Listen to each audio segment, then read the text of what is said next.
Shalom jemaat yang dikasihi oleh Tuhan. Kembali lagi di ibadah hari Minggu, our Sunday service. We are so glad to have you here. Kami sangat senang Anda bergabung dengan kami hari ini. Dan 2 minggu yang lalu kita sudah memulai sermon series kita, seri khotbah kita yang kita ambil dari Yakobus. Pastor Fani dan Pastor Daud sudah berbicara mengenai Yakobus 1 sampai 18. Dan hari ini kita akan mari kita buka di dalam Yakobus 1 ayat 19 sampai 27. Sekali lagi Yakobus 1 ayat 19 sampai 27. Kalau Anda punya Alkitab di rumah atau di HP bisa dibuka, nanti kita kasih tanda di situ ya, kita beri tanda. Oke, saya akan bacakan ayatnya.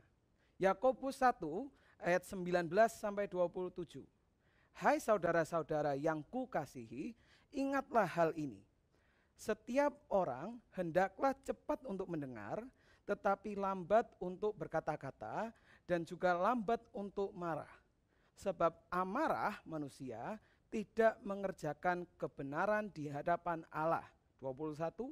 Sebab itu buanglah segala sesuatu yang kotor dan kejahatan yang begitu banyak itu, dan terimalah dengan lemah lembut firman yang tertanam di dalam hatimu, yang berkuasa menyelamatkan jiwamu, tetapi hendaklah kamu menjadi pelaku firman dan bukan hanya pendengar saja. Sebab jika tidak demikian, kamu menipu diri sendiri. Sebab jika seorang hanya mendengar firman saja dan tidak melakukannya, ia adalah seumpama seorang yang sedang mengamat-amati mukanya yang sebenarnya di depan cermin. Baru saja ia memandang dirinya, ia sudah pergi atau ia segera lupa bagaimana rupanya. Tetapi barang siapa meneliti hukum yang sempurna, yaitu hukum yang memerdekakan orang, dan ia bertekun di dalamnya, jadi bukan hanya mendengar untuk melupakannya, tetapi sungguh-sungguh melakukannya, ia akan berbahagia oleh perbuatannya. 26, jikalau ada seorang menganggap dirinya beribadah tetapi tidak mengekang lidahnya, ia menipu dirinya sendiri, maka sia-sialah ibadahnya. Ibadah yang murni dan yang tak bercacat di hadapan Allah Bapa kita ialah mengunjungi yatim piatu dan janda-janda dalam kesusahan mereka dan menjaga supaya dirinya sendiri tidak dicemarkan oleh dunia. Mari kita berdoa. Bapa, kami mengucap syukur hari ini kami dapat berkumpul di dalam ibadah minggu ini Tuhan. Kami percaya Engkau yang akan membukakan hati kami, pikiran kami untuk menerima firman yang akan Engkau sampaikan Tuhan. Pakailah hamba-Mu untuk menyampaikan firman-Mu hari ini. Terima kasih Bapa, di dalam nama Tuhan Yesus kami berdoa dan mengucap syukur. Amin. Amin. Judul dari pesan saya hari ini seperti yang tertulis kalau Anda baca di Alkitab, sebelum ayat 19 itu ada judulnya, pendengar atau pelaku firman. Pendengar atau pelaku firman. Apakah Anda pelaku firman atau pendengar saja? Oke. Nah, hari ini saya mau menyampaikan kepada Anda 5 macam pendengar firman Tuhan. 5 macam pendengar firman Tuhan. Ada 5. Yang pertama adalah orang yang tidak atau belum mendengar. Yang kedua adalah mendengar tapi tidak mendengar. Yang ketiga adalah mendengar tapi tidak melakukan. Dan keempat dan kelima ada mendengar dan melakukan. Tetapi ada yang negatif dan positif. Nanti saya akan jelaskan lebih lagi. Untuk yang tidak atau belum mendengar, ini adalah kita berbicara mengenai orang-orang yang belum pernah mendengar firman Tuhan. Atau tidak mau mendengar firman Tuhan. Orang yang belum dijangkau, itu orang yang tidak atau belum mendengar firman Tuhan. Itu yang pertama. Yang kedua adalah mendengar tapi tidak mendengar. Mendengar tapi tidak mendengar. Kok agak aneh, maksudnya apa mendengar atau tidak mendengar?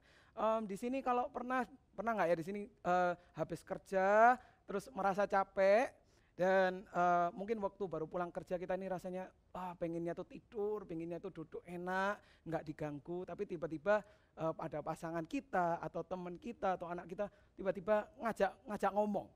Dan ngajak ngomong ini enggak selesai-selesai, mereka seneng banget ngajak ngomong sama kita, tapi kita udah teler rasanya, udah nggak kuat. Dan saya ingat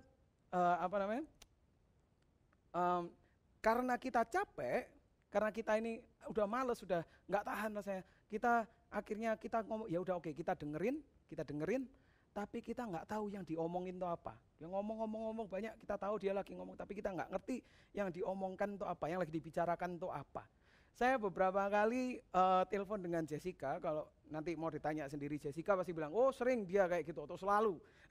Tapi saya pernah beberapa kali saya telepon dan saya ini sudah capek, udah mau tidur, rasanya nggak kuat, tapi Jessica ini ngomong sama aku terus, yang ngomong. Dan kalau pada saat-saat di mana aku ini saya sudah capek, sudah nggak tahu mau ngomong apa, saya punya senjata. Kalimat-kalimat senjata, dan kalimatnya itu adalah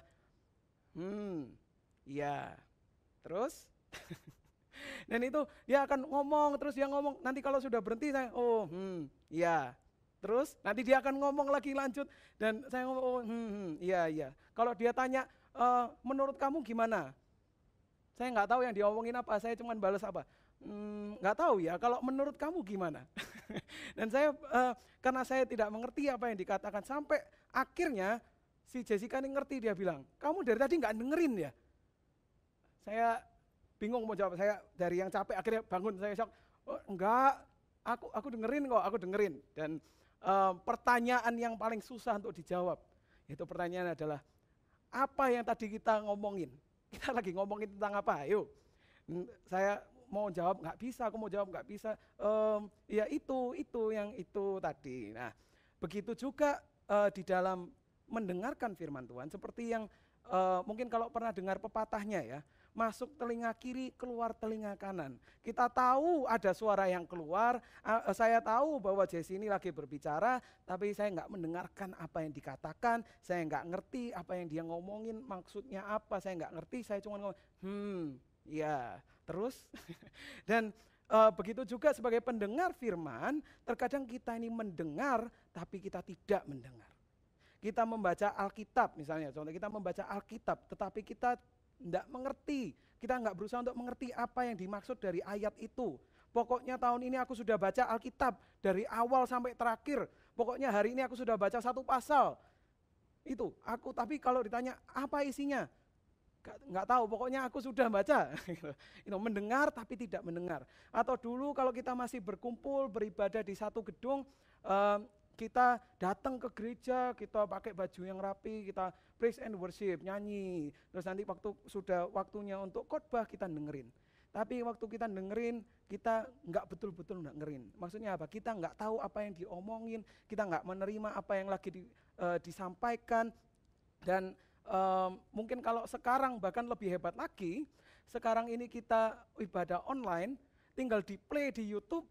Mungkin kita beribadah play YouTube, setelah itu sambil cuci piring, sambil cuci baju, sambil nyetir, sambil mainan, apapun itu. Bahkan mungkin ada yang sambil tidur. Tetapi pokoknya saya sudah ikut ibadah hari Minggu, aku udah klik linknya, sudah aku klik. Pembicaranya saya sudah tahu, oh itu pembicaranya Pastor Fani kan judulnya ini. Tapi ketika ditanyakan apa yang kamu dapatkan ketika mendengarkan firman itu, apa yang kamu dapatkan ketika membaca firman Tuhan itu, ayat itu, apa yang kita dapatkan? Kita nggak bisa jawab. Kenapa? Karena kita mendengar tapi tidak mendengar.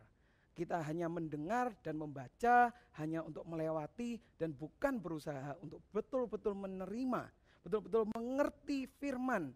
Kita mendengar tapi tidak mendengar. Itu yang kedua. Yang ketiga, mendengar tapi tidak melakukan. Saya akan memberikan sebuah ilustrasi dan saya minta semua yang ada di ruangan ini untuk dengerin. Kru dari tim recording, dengerin ya, dengerin. Aku akan berikan 100.000 untuk orang yang mau berdiri di sebelahku sekarang. Aku akan berikan 100.000 untuk orang yang mau berdiri di sebelahku sekarang. Aku akan berikan 100.000 untuk orang yang mau berdiri di sebelahku sekarang. Oke, ada Andika, thank you. Andika, apa janjiku?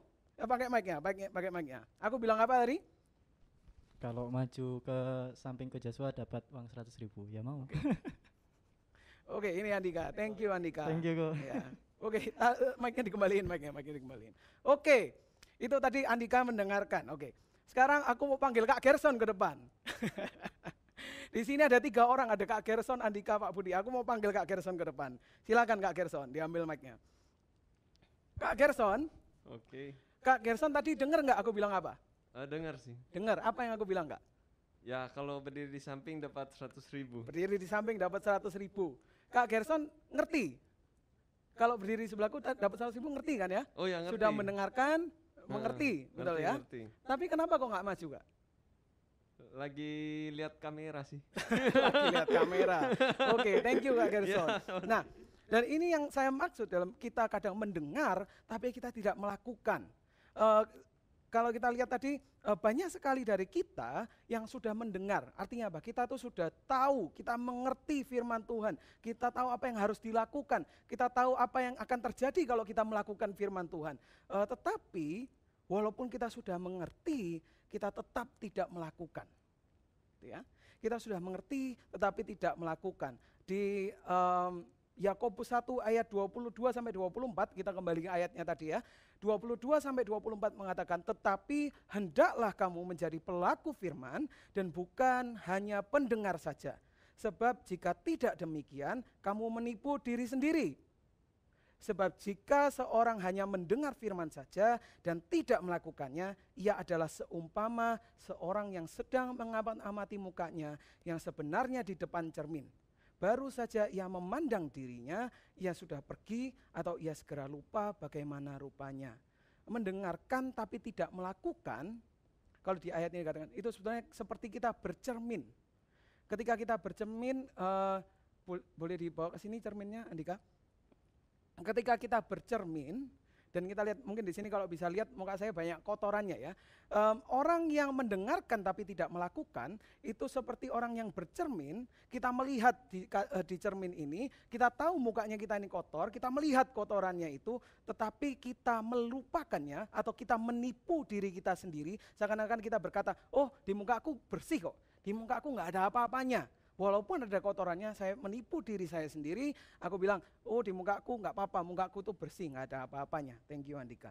Dan di translation TPT, bahasa Inggrisnya kalau saya boleh translatekan, if you listen to the word, ayat 23-24 ya.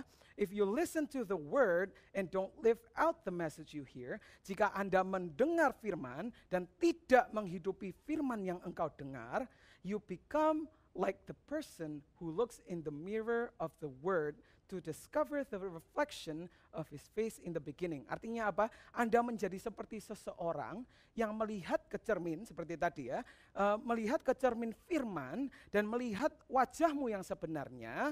You perceive how God sees you in the mirror of the word. Anda mengerti bagaimana Tuhan melihat Anda di dalam cermin firman, but then you go out and forget your divine origin. Tetapi setelah itu Anda pergi keluar dan melupakan asalmu yang ilahi atau identitasmu yang sebenarnya. Itu translatannya kalau saya bisa berikan. Tapi kalau kita baca di bahasa Indonesianya, mungkin kita sedikit bingung. Maksudnya apa? Kita sedang mengamati muka di cermin, baru kita baru memandang. Tiba-tiba waktu kita pergi kita sudah lupa rupanya kita apa artinya. Tetapi di sini sebetulnya lebih spesifik, di sini menggunakan kata forget. Forget, kalau bahasa Indonesianya bukan forget itu bukan lupa. Kalau di ayat bahasa Indonesia lupa, tapi lupa itu forgot. Artinya, oh aku tiba-tiba lupa gitu. Misalnya aku ada sesuatu yang harus saya kerjakan hari ini, saya lupa, I forgot.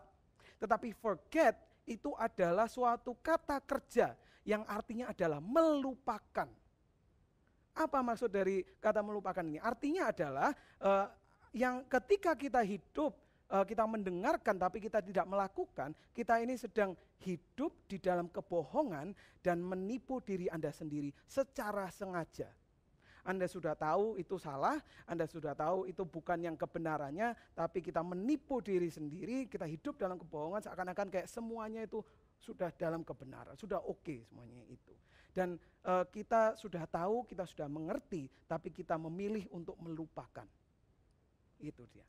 Dan mungkin kita melupakan, kita tidak melakukan karena ketakutan kita, bisa jadi. Mungkin kita takut kalau dibilang, oh nanti dibilang sok rohani.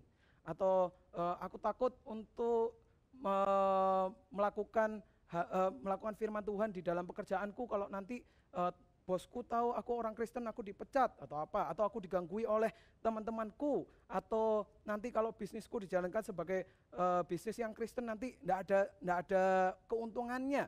Mungkin karena ketakutan atau mungkin karena kesombongan. Bisa jadi kesombongan, oh itu bukan untuk aku. Oh, firman Tuhannya tidak berlaku untuk aku. Yang disampaikan hari ini, oh ayatnya itu untuk yang lainnya, bukan untuk aku itu. Itu mungkin kesombongan atau kerendahan diri, merendahkan diri sendiri. Oh, aku ini bukan siapa-siapa, ayat itu enggak berlaku untuk aku ini soalnya enggak berguna apa itu. Bisa jadi. Atau karena kesibukan. Misalnya contoh kayak Kak Gerson tadi. Kak Gerson, kenapa kok enggak maju berdiri di sebelahku untuk dapat 100.000? Karena masih ngeliatin kamera, ada kesibukan kita sendiri. Atau karena ketidakyakinan. Kita mendengar tapi kita tidak melakukan. Kita sudah tahu, kita sudah mengerti, tetapi kita tidak melakukan. Dan yang selanjutnya adalah mendengar dan melakukan. Di sini saya berikan ada yang positif dan negatif untuk 4 dan 5 ya. Mendengar dan melakukan yang negatif. Maksudnya apa yang negatif? Yang negatif ini adalah orang yang mendengar dan melakukan karena keterpaksaan. Karena keterpaksaan. Kita mendengarkan firman Tuhan dan kita melakukan firman Tuhan karena kita harus. Aku membaca Alkitab karena kalau enggak membaca Alkitab nanti aku berdosa. Jadi aku harus baca Alkitab. Aku kalau aku enggak berdoa 3 jam sehari, aku nanti enggak kudus. Nanti aku enggak diberkati. Aku harus gini, aku harus gitu. Aku harus kasih persembahan. Kalau enggak nanti aku dikutuk, bisnisku nanti enggak jalan. Aku enggak dapat pemasukan kalau aku enggak ngasihin persembahan atau perpuluhan. Tapi mendengarkan dan melakukan firman Tuhan bukanlah sebuah paksaan, tetapi sebuah pilihan. Ingat ya, mendengarkan dan melakukan firman Tuhan bukanlah sebuah paksaan, tetapi sebuah pilihan. Tuhan ingin untuk kita melakukan dan mendengarkan dan melakukan, tetapi Tuhan enggak kepingin kita untuk melakukan dan mendengarkan cuman karena itu adalah perintah. Tuhan tidak mau Anda melakukan karena keterpaksaan, Tuhan memberikan kita kehendak bebas. Yang Tuhan ingini adalah, Tuhan ingin kita untuk mendengar dan melakukan firman-Nya karena kita mau melakukannya. Atas kemauan kita sendiri, dan itu yang kelima. Mendengar dan melakukan karena kemauan kita sendiri. It is no longer I have to, but I want to. Bukan lagi aku harus ini, aku harus itu, tetapi sekarang menjadi aku mau. Aku mau untuk melayani, aku mau untuk memberi perpuluhan, aku mau untuk membantu satu sama yang lain, aku mau untuk mengasihi musuhku, aku mau untuk mendengar dan melakukan firman Tuhan. Dan ketika kita mendengar dan melakukan karena kemauan kita sendiri. Kalau aku boleh, Andika maju sebentar ke sini. Andika aja. Andika aja. Thank you Andika. Seperti yang dilakukan oleh Andika tadi. Andika sudah mendengar dan dia melakukan. Dia dengar kalau dia maju ke depan, berdiri sebelahku, dia akan dapat 100.000. Gitu ya. Dan saya percaya bahwa ketika Andika mendengar, Andika tadi itu enggak cuma dengar masuk telinga kiri keluar telinga kanan, enggak. Andika waktu dia mendengar, dia menyimak, enggak cuma menyimak, dia mencerna. Wah kalau misalnya nanti aku berdiri situ, berarti aku dapat 100.000, dicerna sama dia. Oh kalau aku berdiri di sebelahnya Coach Jos, aku dapat 100.000. Dia menyimak, mencerna, dan enggak cuma itu, Andika tahu aku orangnya seperti apa. Betul Rik? Kalau Andika tahu, kalau misalnya aku bilang, aku nanti kasihin 100.000, aku akan kasihin 100.000. Dia tahu aku seperti apa, dan dia juga percaya aku akan menepati janjiku. Dan satu kalimat kunci yang ada di sini adalah, tidak ada ruginya bagi Andika untuk maju ke depan sini. Betul ya? Thank you Rik. Nah, Andika tadi, dia tidak malu, dia tidak takut, dia yakin dan percaya, dan dia melakukan. Dan saat dia melakukan, dia menerima berkat yang telah disediakan. Betul ya? Nah, mungkin 100.000 untuk beberapa dari Anda itu tidak ada nilainya, maksudnya tidak ada apa-apanya. 100.000 itu mungkin agak kecil lah, 100.000 cuma 100.000. Tetapi apa yang dijanjikan oleh Tuhan, apa yang telah disediakan bagimu jauh lebih besar dan jauh lebih berharga dari hanya 100.000. Di ayat 25 dikatakan, tetapi barang siapa meneliti hukum yang sempurna, yaitu hukum yang memerdekakan orang, dan ia bertekun di dalamnya, jadi bukan hanya mendengar untuk melupakannya, tetapi sungguh-sungguh melakukannya, ia akan berbahagia oleh perbuatannya. Ia akan berbahagia oleh perbuatannya. Artinya apa? Kalau berbahagia oleh perbuatannya itu bukan, oh aku bangga aku tadi melakukan sesuatu yang baik. Oh aku bangga mengikuti melakukan firman Tuhan. Tetapi kalau boleh saya ambil bahasa Inggrisnya dikatakan they experience God's blessing in all they do. Dan ketika Anda melakukan firman Tuhan, Anda akan mengalami berkat Tuhan di dalam segala yang Anda lakukan. Tuhan bukan mau Anda untuk mendengar dan melakukan supaya menjadi lebih sempurna, supaya Tuhan bisa lebih sayang sama kamu, bukan. Tetapi Tuhan ingin kita untuk melakukan dan mendengar firman-Nya karena Tuhan sudah menyediakan sesuatu yang spesial. Dia sudah menyediakan berkat yang Ia ingin curahkan kepada Anda di dalam segala yang Anda lakukan. Maka dari itu hari ini mari kita ambil waktu to reflect, untuk mengintrospeksi diri, melihat ke dalam diri kita sendiri. Di antara 5 macam pendengar ini, yang manakah Anda? Tidak atau belum mendengar, mendengar tapi tidak mendengar, mendengar tapi tidak melakukan karena keterpaksaan, atau melakukan karena kemauan Anda. Hari ini saya percaya Tuhan memanggil kita untuk naik ke level yang baru. Untuk mendengar dan melakukan bukan karena keterpaksaan atau perintah, tetapi karena kemauanmu sendiri. Karena kita mau untuk melakukan dan mendengarkan firman Tuhan. Waktu masa-masa ini adalah masa, terutama di masa-masa seperti ini, maukah Anda mendengarkan dan melakukan firman Tuhan? Waktu kita menghadapi kesusahan, waktu kita sedang mengalami tekanan, ketika tidak ada yang melihat, kita lagi sendiri, apakah kita akan mendengarkan dan melakukan firman Tuhan? Maukah Anda mendengarkan dan melakukan firman Tuhan? Karena Tuhan telah menyiapkan sesuatu yang spesial bagi Anda. Tuhan mau mencurahkan berkat-Nya yang melimpah bagi Anda. Dan saya akan tutup dengan ini. Boleh dibawa ke sini? Thank you. Kunci keberhasilan untuk mendengarkan dan melakukan firman Tuhan adalah pikiran dan hati yang siap untuk menerima. Saya ulangi sekali lagi. Kunci keberhasilan untuk mendengarkan dan melakukan firman Tuhan adalah pikiran dan hati yang siap untuk menerima. Kalau saya boleh kasih contoh di sini, pikiran kita dan hati kita itu seperti gelas. Seperti gelas ya. Maksudnya apa seperti gelas? Kalau saya menuangkan air ke dalam gelas ini, dan saya tuangkan, yang keluar dari gelas ini adalah air. Betul ya? Kalau saya menuangkan es jeruk ke dalam sini, yang keluar nanti dari dalam gelas ini adalah jeruk. Oke. Dan kalau ketika kita mengisi cup kita, pikiran kita, hati kita dengan hal-hal yang jahat, hal-hal yang kotor, seperti ini contohnya, maka yang keluar dari gelas ini, yang keluar dari pikiran kita, yang keluar dari hati kita adalah pikiran yang kotor, hal-hal yang jahat, hal-hal yang kotor. Mari kita buka di ayat 21 dan dikatakan di situ, kalau misalnya kita hari ini memilih, kalau hari ini Anda memilih, Tuhan aku mau untuk melakukan dan mendengarkan firman-Mu bukan karena terpaksa, tapi aku betul-betul mau Tuhan. Aku mau untuk mendengarkan dan melakukan firman-Mu.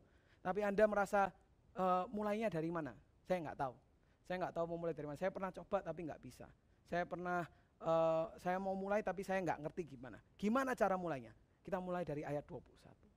Sebab itu, buanglah segala yang kotor dan kejahatan yang begitu banyak itu. Saya ulangi ya. Buanglah segala sesuatu yang kotor dan kejahatan yang begitu banyak itu dibuang, dan terimalah dengan lemah lembut firman yang tertanam di dalam hatimu yang berkuasa menyelamatkan jiwamu. Di sini kalau Anda pernah melakukan diet, mungkin pernah dengar yang namanya detox. Apa itu detox? Detox itu adalah membersihkan tubuh kita dari racun. Itu detox. Caranya detox itu gimana? Saya waktu research saya lihat ada 2 hal yang gampang. Gimana caranya detox? Detox itu adalah kita menghindari yang tidak baik. Boleh ambilin lagi, Rik? Kita menghindari yang tadi sudah dibuang, pikiran kotor, semua yang jahat kita hindari, kita buang, dan kita mengkonsumsi yang baik. Kita mengisi diri kita dengan hal-hal yang baik. Artinya apa? Yang kita dulu isinya kotor dan jahat. Yang dulu kita kotor dan jahat, dan kita sekarang isi dengan firman Tuhan. Dan ketika kita mengisi itu dengan firman Tuhan, yang dulunya kotor, yang dulunya jahat, yang dulunya dosa, sekarang menjadi murni, sekarang menjadi suci dan dipenuhi dengan firman Tuhan. Penuhilah hati kita dengan firman, dan juga hati dan pikiran kita dengan firman Tuhan. Apa yang dulu kotor dan jahat, yang dulu warnanya hitam, sekarang menjadi jernih, suci, penuh dengan firman Tuhan. Kita yang dulu suka marah-marah, dulu yang mungkin kita pikirannya banyak yang kotor, yang aneh-aneh, yang berujung-ujung dosa, sekarang kita penuhi dengan firman Tuhan. Dan ketika kita memenuhi pikiran kita dengan firman Tuhan, ketika kita mengisi hati kita dan pikiran kita hari demi hari dengan firman Tuhan, kita yang di dalam ini enggak cuman jadi tidak hanya sesuai dengan firman Tuhan, di dalam kita ini tidak hanya penuh dengan berkat, penuh dengan kasih, tetapi kasih dan berkat yang ada di dalam kita itu juga akhirnya keluar. Yang itu yang namanya overflow. Ini apa yang ada di dalam kita ini keluar. Anda tidak hanya berkata-kata yang baik, Anda memperkatakan berkat. Anda tidak hanya berkata-kata, jadi orang mesti karakternya baik atau apa, tapi Anda juga memperkatakan kasih kepada anak Anda, kepada istri Anda, kepada suami Anda, di dalam keluarga, di dalam tempat kerja, di mana saja. Apapun yang Anda lakukan, Anda akan mengalami berkat yang melimpah dari Tuhan. Kenapa? Karena ada berkat yang menanti bagi Anda yang mendengarkan dan melakukan firman-Nya. Lihatlah pada cermin firman Tuhan. Boleh ambil kembali. Lihatlah pada firman Tuhan. Firman Tuhan itu seperti cermin. Kita bercermin, kita melihat diri kita yang sebenarnya di mata Tuhan. Dan kita lihat ke dalam cermin itu. Dan bersihkanlah wajahmu, bersihkanlah kehidupanmu, bersihkanlah kelakuanmu. Dan kita hidup kudus, kita hidup sesuai dengan firman Tuhan. Thank you, Dik. Kita hidup mengerti dan mendengarkan dan melakukan firman Tuhan. Kalau Anda dari pertama sampai sekarang masih bingung, dari tadi ngomongin apa, atau Anda kelewatan, atau mungkin nggak dapat apa-apa, saya minta Anda untuk dapatkan satu kalimat ini, yaitu adalah ada berkat yang menanti bagi Anda yang mendengarkan dan melakukan firman-Nya. Ada berkat yang menanti bagi Anda yang mendengarkan dan melakukan firman-Nya. Bapa, kami mengucap syukur atas firman yang telah Engkau berikan hari ini. Kami percaya Engkau telah memanggil kami untuk melakukan dan mendengarkan firman-Mu, Tuhan. Bukan karena terpaksa, tapi kami betul-betul mau, Tuhan. Kami ingin untuk bisa menyenangkan hati-Mu. Kami mau untuk bisa menjadi seperti-Mu, Tuhan. Terima kasih Bapa. Engkau yang memberkati kami di 1 minggu ke depan ini, dan setiap hari dalam pekerjaan kami, di dalam rumah tangga kami percaya berkat-Mu akan melimpah di dalam segala yang kami lakukan. Di dalam nama Tuhan Yesus kami berdoa dan mengucap syukur. Amin. Kalau Anda sedang mendengarkan pesan ini bersama dengan keluarga Anda. Ini sebelum kita berpisah, saya mau mengundang Anda untuk berkumpul dengan keluarga Anda. Kalau keluarganya di situ, berkumpul, bergandengan tangan. Kalau keluarganya nggak ada di situ, bisa dipanggil semua. Saya mau mengundang Anda untuk mengucapkan berkat. The power of spoken blessing. Ada kuasa dari berkat yang kita katakan. Dan suami, berkatilah istrimu, istri berkatilah suamimu, orang tua berkatilah anakmu, anak-anak berkati orang tuamu. Maksudnya apa? Katakan aja, I bless you, aku memberkatimu. Berkatakan firman Tuhan, berkatakan dengan iman. Firman Tuhan mengatakan Tuhan menyediakan masa depan yang penuh harapan untuk kamu. Nah, Tuhan itu menyiapkan masa depan yang penuh harapan untuk kamu. Katakan dengan iman. Kalau misalnya Anda nggak punya uang untuk bayar kuliahnya anak Anda, kalian bilang, Papa nggak punya uang, Mama nggak punya uang. Tapi perkatakan dengan iman, Papa percaya Tuhan pasti akan menyediakan. Perkatakan iman, perkatakan firman, perkatakan berkat, perkatakan pengampunan, Papa minta maaf, aku minta maaf. Katakan juga yang terakhir adalah perkatakan kasih. Katakan kasih. Tell them you love them. Tell them I love you. Katakan I love you, aku mengasihimu, aku sayang sama kamu. Dan lihat berkat dan kuasa Tuhan yang melimpah dari diri Anda ke keluarga Anda, dan itu akan keluar. Oke. Selamat hari Minggu, Tuhan Yesus memberkati.